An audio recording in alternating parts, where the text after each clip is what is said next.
अमीर बड़े बंगले वाली सासू माँ की गरीब बहू। जैस्मिन की शादी अविनाश से हो गई थी।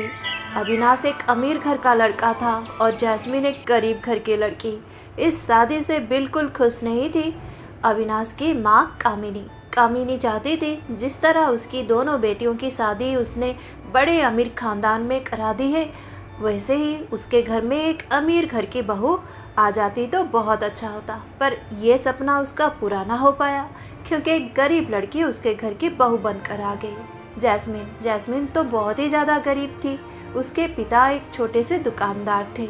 अपने साथ वो ज़्यादा कुछ लेकर नहीं आई थी और यही काफ़ी था सासू माँ को गुस्सा दिलाने के लिए, क्योंकि उनका सपना तो टूट ही गया था। ऊंचे खानदान वाली बहू इस बड़े से बंगले की बहुरानी नहीं बनी। बहुरानी बनी कौन? अरे और कौन बहुरानी बनेगी? बहुरानी बन गई है भिखार। देखो कैसे खाना बनाया है। हाँ, वो तो भूख लग रही थी इसलिए मजबूर होकर मुझे खाना पड़ा, नहीं तो ऐसा खाना तो मैं देखना भी पसंद नहीं करती हूँ। अरे बहू, ये क्या खाना बनाई हो तुम? ये खाना मैं खाऊं? तुम्हें इतना तो पता होना चाहिए कि अमीर घर में, बड़े ऊंचे खानदानों में लोग किस तरह का खाना खाते हैं। तुम्हें तो कुछ भी पता नहीं है। भला पता कैसे होगा? तुम्हारे खानदान का कोई अता पता है जो तुम्हें पता होगा?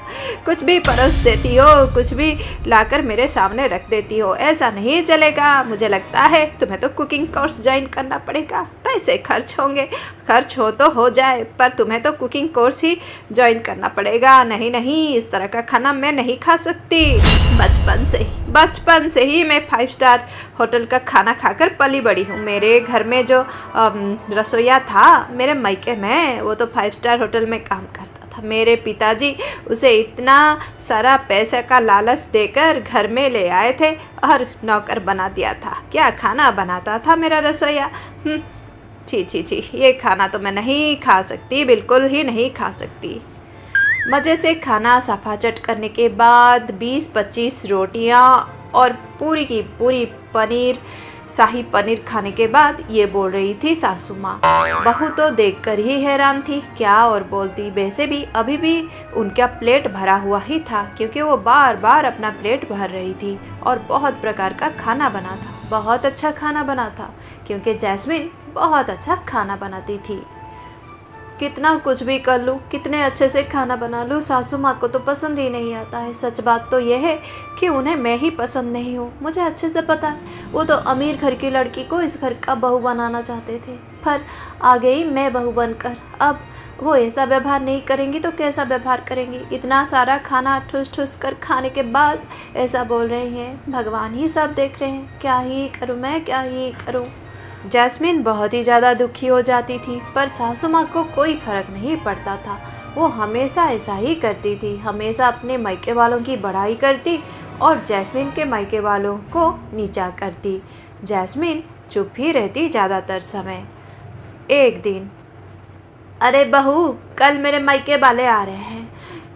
मेरे मायके वाले राजा रजवाड़े जैसा खानदान है, हमारा नाक ना कटा देना। वैसे उन लोगों को तो पता है कि मेरे घर में एक भिखारन बहू बनकर आ गई है। बुरा ना मानना, हम लोगों की आदत नहीं है। क्या करूँ मैं, क्या करूँ? मेरे भैया और भाभी आ रहे हैं, उनके सामने ज़रा ढंग से रहना, अच्छे से साज श्रृंगार करके। इस तरह भिखारन के अवतार में ना रहना। समझ में आई बात? हाँ माँ जी, ठीक है। और हाँ, खाना भी अच्छे से बनाना, जैसे मुझे परोस देती हो गुड़ गोबर वाला खाना, वैसा ना बनाना। अच्छे से, हाँ, कुछ अच्छे वीडियोस देखकर बना दो। बाद में तुम्हें कुकिंग कोर्स ज्वाइन करवा दूंगी मैं। ये सब नहीं चलेगा, हम लोगों की आदत नहीं है। इतना बड़ा घर है, इतने बड़े घर में कैसे रहते हैं ये सीख लो। आजकल तो मुफ्त में सीखने को मिलता है। हाँ, यूट्यूब वीडियोस देख लो या फिर किसी से पूछ कर सीख लो, पर सीख लो, नाक ना कटाओ। वैसे भी मेरी किट्टी सहेलियों के सामने मुझे माँ जी बोलती हो। कितनी बार बोला है तुम्हें, मम्मी जी बोला करो। हाई फाई सोसाइटी में आ गई हो तुम, अब भिखारन नहीं हो, समझी? और हाँ, कल मेरे भैया भाभी के सामने मेरा नाक अगर कटा तुम्हारे वजह से तो देखना, अपना असली रूप दिखाऊंगी तुम्हें। अब और कितने रूप देखना बाकी है मुझे? सारे रूप तो देख लिया मैंने माँ जी के। पता नहीं अब उनके भैया और भाभी कैसे होंगे। माँ जी तो बोल रही हैं उस प्रकार से, वो भी बहुत ही घमंडी और अहंकारी ही होंगे। इतना पैसा जो है उनके पास। माँ जी बोलती हैं कि उनके परिवार वाले बिल्कुल राजा महाराजा खानदान जैसे हैं। अब उन्हें क्या बनाकर खिलाऊं मैं? सोना चांदी बनाकर खिलाऊं क्या? पर खाना तो अच्छा बनाना ही पड़ेगा मुझे।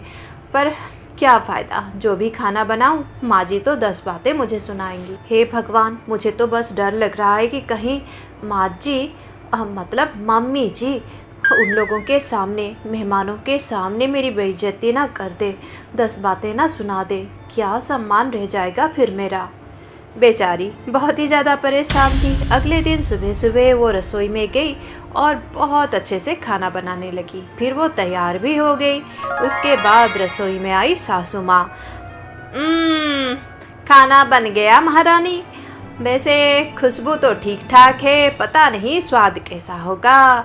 चलो अच्छा है, वीडियो देखकर या कहीं से नॉलेज लेकर तुमने आज खाना बनाया है, शायद ये अच्छी बात है। ऐसा ही किया करो। हाँ, पर चखने के बाद ही पता लगेगा। पर अब तो भैया और भाभी के आने का समय हो गया है, अब क्या चख कर देखूँ मैं? अब तो लंच का समय हो गया है, वो लोग आते ही होंगे।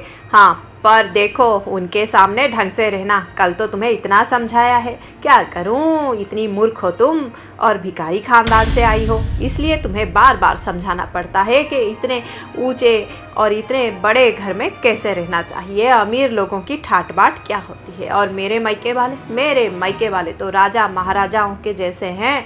हाँ, रॉयल फैमिली है, रॉयल फैमिली बिल्कुल। बस ध्यान से रहना उनके सामने, कहीं मेरी भाभी तुम्हें देखकर बेहोश ना हो जाए, क्योंकि वो तो हमसे भी ऊंचे खानदान की है। हाँ, अब वो इस तरह बहुत ही बड़ाई करती है अपने मायके वालों की और फिर से 10 बातें सुना देती है अपनी बहू को और वहाँ से चली जाती है। ये सब बातें सुनकर पहली बार थोड़ा डर जाती है बेचारी जैस्मिन। अरे, मुझे लगता है बहुत ही ऊंचे घर के लोग होंगे। माँ जी बार बार इस तरह बोल रही हैं, पर मैं क्या करूं? जितना मैं कर सकती हूँ मैंने उतना किया है। पता नहीं उनको ये खाना पसंद आएगा कि नहीं। अब रोज़ रोज़ 5 स्टार होटल का खाना खाते हैं, बड़े बड़े सेफ के हाथों का खाना खाते हैं। अब मैं क्या करूं? मैंने तो अपनी तरफ से पूरी कोशिश की है। अब कुछ देर बाद कामिनी के भैया और भाभी चमनलाल और रूपमती आ जाते हैं। रूपमती को देखकर जैस्मिन के तो होश ही उड़ जाते हैं। ये क्या, रूपमती तो चलती फिरती गहने की दुकान लग रही हैं। इतना सारा गहना पहना है उन्होंने, इतना सारा हार, इतना सुंदर सुंदर नेकलेस उनके गले में है, इतना सारा कीमती गहना। ओ मोरी मैया, इतना सारा गहना! मामी जी तो बिल्कुल ज्वेलरी शॉप लग रही हैं। इतना सारा गहना पहनती हैं, इन्हें डर नहीं लगता है क्या? ऊपर से इतनी गर्मी में इतना सारा गहना। माँ जी सही बोल रही थी, ये लोग तो बहुत ही बड़े और ऊंचे खानदान के हैं। पर ये थोड़ा सा दिखावा है, कुछ ज़्यादा ही हो गया। देखो तो कितना सारा गहना पहनकर आई हैं अपनी ननद के यहाँ। छोड़ो, बड़े लोग बड़ी बातें, हम क्या करें।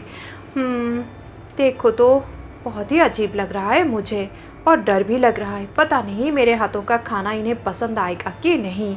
हाँ, अब वो देखकर हैरान ही हो गई थी, चौंक गई थी, क्योंकि रूपमती ने बहुत सारा कीमती गहना पहन रखा था। वो लोग आते ही कामिनी से बातें करने में व्यस्त हो गए थे। वो लोग कुछ ज़रूरी बातें कर रहे थे और यहाँ लंच का समय हो गया था। जब बहुत समय हो गया तो बहू ने सोचा कि वो जाकर सबको बुला ले लंच के लिए।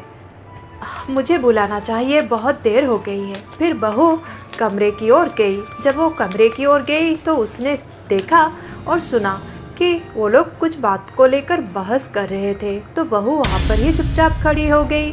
तब चमनलाल अपनी बहन कामिनी से बोल रहा था, अब दीदी, ओ मेरी प्यारी दीदी, मदद कर दो ना, अगर तुम मदद नहीं करोगी तो कौन मदद करेगा बोलो। अपने तो अपने होते हैं ना, हाँ बाकी कौन अपना होता है दीदी, और तुम तो मेरी अपनी हो। हाँ तुमने पिछली बार बड़े भैया को तो बहुत मदद की थी, अब मैं तुम्हारा छोटा सा भाई, गोलू मोलू सा भाई, मेरा मदद नहीं करोगी तो कौन करेगा, किसके पास जाऊँ मैं बोलो। हाँ नहीं तो मैं डूब जाऊँगा बहना, बस इस बार मदद कर दो, मैं फिर तुम्हें तंग नहीं करूँगा। बस भी करो चमन, हमेशा ऐसे ही बोलते हो तुम, हर महीने तुम्हें पैसों की ज़रूरत होती है। मेरे ससुराल वालों को भी सब पता लग गया था, कितने ताने देते थे वो मुझे कि भिखारन घर की लड़की, अब तो चोरनी भी बन गई हो, घर से पैसे चुरा कर अपने मायके वालों को देती हो। हाँ मेरी किस्मत अच्छी थी कि एक भिखमंगे घर में पैदा होकर भी एक बहुत बड़े अमीर घर की बहू बन गई, मेरी सुंदरता के वजह से। पर आज मुझे बड़ी शर्म आ रही है खुद पर, इस तरह रोज़ रोज़ चोरी करके मैं तुम लोगों की कितनी मदद करूं। ढंग से काम भी नहीं करते हो, इतना पैसा देकर तुम्हारा व्यवसाय जमाया, पर तुमने क्या किया, सारे पैसे का कबाड़ा कर दिया। अब इतना सारा उधार लेकर बैठे हो और इधर आकर मुझे तंग कर रहे हो, फ़ोन करते हो तो परेशान करते हो कि दीदी पैसा दो पैसा दो। अभी तुम्हें 5 लाख रुपए चाहिए, कहाँ से लाऊं मैं 5 लाख रुपए। तुम्हारे जीजाजी को भी पता लग गया है, अब तो वो भी बहुत ही गुस्से में रहते हैं। अब मैं क्या बोलूं उन्हें, इतने पैसे भी नहीं देते हैं मुझे। पिछली बार मैंने बड़े भाई की मदद की थी, हाँ, और फिर घर वालों की मदद भी की थी, इतना सारा पैसा दिया था, मैंने तो अपने गहने भी बेच दिए थे, 2 बहनों की शादी भी करवाई मैंने। अब क्या चाहते हो तुम? हाँ मेरे बच्चों के सामने मुझे चोर साबित करना चाहते हो क्या? कितनी मदद करूं मैं, कितनी मदद करूं? दीदी कर दो ना, कर दो ना। दीदी आप नहीं मदद करोगे तो कौन करेगा दीदी? देखो ना दीदी, हाँ ये गहना भी नकली है, घर की शानो शौकत के लिए, आपकी सम्मान के लिए पहनना पड़ता है। हमारे गांव में आपकी कितनी इज्जत है, कितना सम्मान है, सब बोलते हैं कि देखो कामिनी बहन कितने बड़े अमीर खानदानी घर में बहू बनकर गई है। दीदी अगर मैं ये नकली गहने ना पहनूं तो आपका सम्मान रहेगा क्या? हम इतना सोचते हैं आपके लिए, आप क्या हमारे लिए नहीं सोचोगी दीदी? बस भी करो तुम लोग। हाँ रूपमती, चमन, कितनी मदद करूं मैं? अगर 1 महीने में पैसे ना भेजूं तो तुम लोगों तो कटोरा पकड़कर सड़क पर ही आ जाओगे, मुझे पता है। छी छी छी, मैं क्या करूं क्या करूं? तुम लोगों का मान सम्मान में भी तो बाहर रखती हूं, पर तुम लोग कुछ भी नहीं सोचते, मेहनत तक नहीं करते हो। परेशान हो गई हूं मैं। हाँ अब चुप भी करो, बहू है घर में, अगर सुन लिया तो क्या इज्जत रह जाएगी मेरी उसके सामने। क्या करूं? ठीक है, गहने बेचकर मैं पैसे देने की व्यवस्था करती हूँ। दीदी अब तुम कहाँ जाओगी गहने बेचने के लिए? गहने हमें ही दे दो, हम ही बेच लेंगे। हे भगवान, ये क्या सुन लिया था जैस्मिन ने? जैस्मिन को सब कुछ पता लग गया था।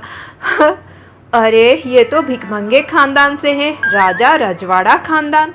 तभी अचानक सासू माँ कमरे से बाहर आई और उसने देखा कि बहू उसकी तरफ देख रही है और मन ही मन मुस्कुरा रही है। अब सासू माँ को तनिक भी शंका न रही कि बहू को सब कुछ पता चल गया था। इसे बोलते हैं नाम बड़े और दर्शन छोटे। उस दिन से सासू माँ कभी भी अपनी बहू से नज़र नहीं मिला पाई और वो डर भी गई थी, क्योंकि उसका राज जो खुल गया था उसकी बहू के आगे।